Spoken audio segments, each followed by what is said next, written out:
Hello everyone, welcome to SW News. Have you ever imagined a life without Google? With significant population around the world using Android phones, it is hard to say if anyone has not heard of or even used Google. The search engine giant has literally become the go-to site for almost everything under the sun. You name it and you will find the reference on Google. Google it as they say it. Google not only dominates the search engine market, but in some countries it is the search engine. According to a study in 2019, the search engine was visited more than 62 billion times. And this is just the search engine.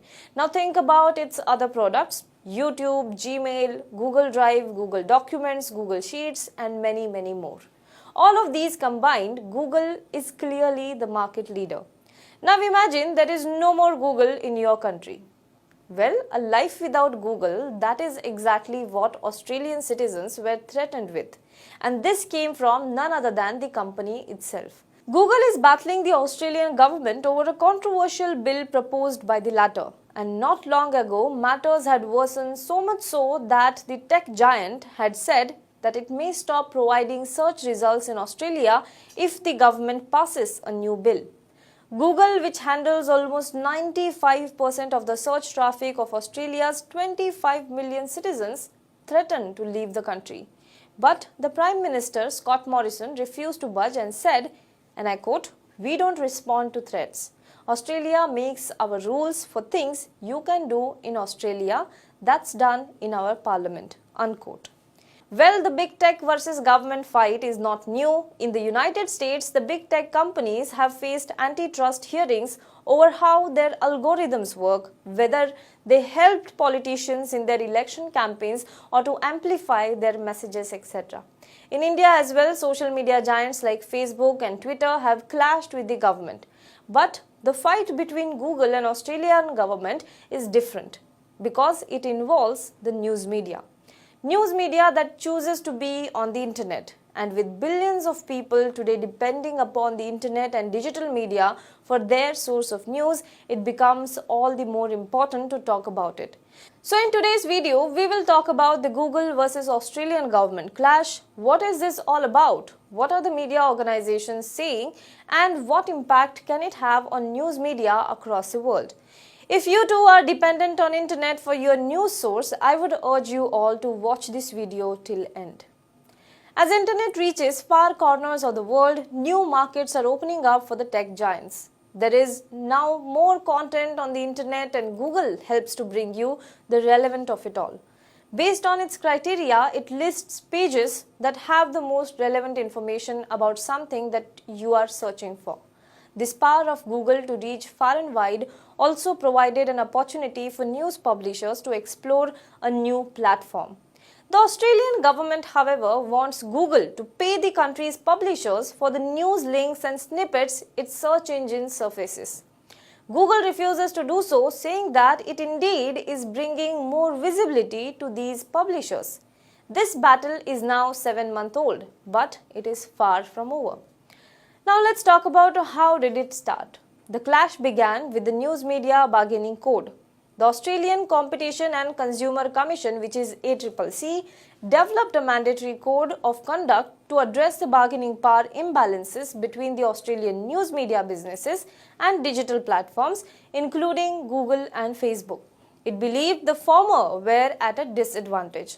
The ACCC released a draft code in the month of July 2020, allowing news media businesses to bargain individually or collectively with companies such as Google and Facebook over the payment for their inclusion of news on their services. It would require Google and local publishers to reach an agreement within 3 months of becoming a law, or the government-appointed panel will decide the compensation. Very importantly, it also would require that Google informs publishers of changes to its algorithm before they take effect. Reason being, the changes in algorithm do affect the search engine results. So far, the Australian government has said that the code will be applicable to Google and Facebook, and other companies may be added later. The bill is draft and has not become a law yet. Now, what is Google saying about this? While Google says it supports the idea of financially supporting publishers appearing on its platform, paying for snippets that come up in the search engine result undermines the idea of an open internet. It said this would break the way Google search works. The company also argues the arbitration process is likely to result in unfairly high fees. The search engine's exit from the country would be a worst case scenario, that is what a Google spokesperson said. But the tech giant also said that code affects the ability to link freely between the websites, which is fundamental to any search engine. If the code is implemented, then Google will have to pay the publishers of certain news media outlets so that their links show up as search results. Google has also said that the code requires the company to give news publishers special treatment, which means a notice period of 14 days informing them about the algorithm changes and certain internal practices. So why has the confrontation escalated all of a sudden? The matters escalated as a part of the bill proposes to establish an arbitration model under which an Australian judge would determine how much Google should pay if the company fails to reach an agreement with a publisher. This mechanism is dividing opinions. Google is arguing that this produces an incalculable financial risk for the company. Some believe that search engines earn considerable money from the media content, whereas publishers earn very little. Google, however, argues that publishers benefit from the platform as users are directed to media content when it is indexed on the Google News feed and elsewhere. But publishers want a bigger share of the pie by receiving licensing fees. Let's talk about whether Google is now blacking out media. The issue, however, goes beyond Australia versus Google fight. This has been under discussion globally. What is happening in Australia is just pushing it to a wider global attention. It is argued that the big tech has much control on the news content that you and I consume. Recently, Google temporarily blocked certain Australian media content to some users in the country. The company said the move was a test run, an experiment of sorts, but it was widely interpreted as a show of force. That is, oppose Google and you risk disappearing from its search results. This will lead to facing dire economic consequences as well. The company removed its Google News product from Spain in 2014 as well, when the government passed a copyright law forcing it to pay publishers for headlines and news snippets. Is Google Showcase the answer to this? While the Australian Senate was deliberating on the new bill, Google introduced a News Showcase, a feature in the Google News app on Android and iOS that delivers curated news from participating publications. Google has committed $1 billion to publishers via News Showcase over the next 3 years. 7 Australian publishers have already joined the project at the launch in early February. One of the country's biggest media companies, Seven West Media, has also signed up for this program. But confidentiality agreements prevent them from revealing how much Google exactly pays them. So, will more countries follow Australia's example? While Google has threatened to leave the Australian market, anticipating that not much loss in revenue, the trouble for the tech giant is not over. What if other countries, which form its biggest of the markets, follow the Australian leads? And that's where the real trouble for Google lies.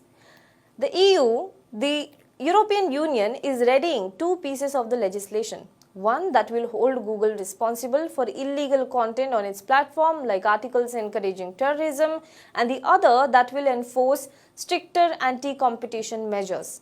In the US, Google's search and advertising businesses are already under increasing attack by lawmakers as well as state and federal prosecutors. Google faces 3 major antitrust lawsuits.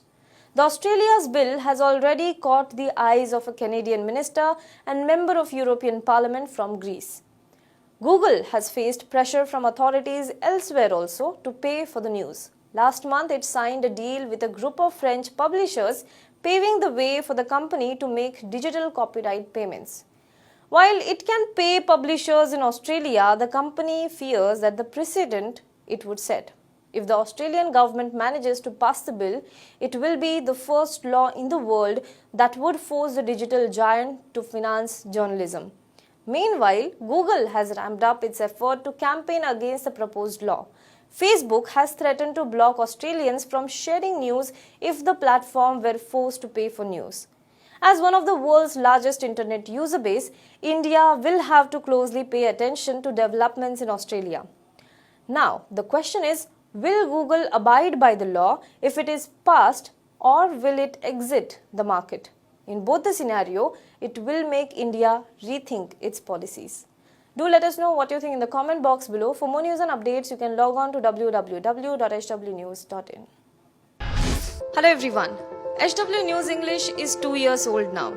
When we started this venture, we promised ourselves one thing, that news should remain free, because right to know is the right of every Indian. But to keep news free for everyone, we need support from some of you. And thus we have rolled out membership on our YouTube channel HW News English. But mind you, the membership is completely voluntary. The programs that we were doing earlier, that we are doing now, will continue to remain free. First level is a basic level. Here, you can be our supporter by paying Rs 199 per month. This membership gives you certain perks and benefits. The perks include unique badges in front of your name, a live show from Mr. Sujit Nair and from Mr. Akhilesh Bhargava per month for our members. You can also vote in some exclusive members-only polls. Now the second level is Super Supporter. Here you can be our Super Supporter by paying Rs 3,999 per month. This membership will include every perk that comes with basic level. Additionally, our Super Supporters can be a part of a WhatsApp group where we can have discussions and suggestions on various topics. The second perk includes a gift pack with our merchandise. And the third perk is a Google Meet with Mr. Sujit Nair, where you can join the meet and ask your questions to Mr. Nair face to face. Lastly, if you like, we would give a shout out to our super supporters in our programs. So, hope to see you soon with our badges.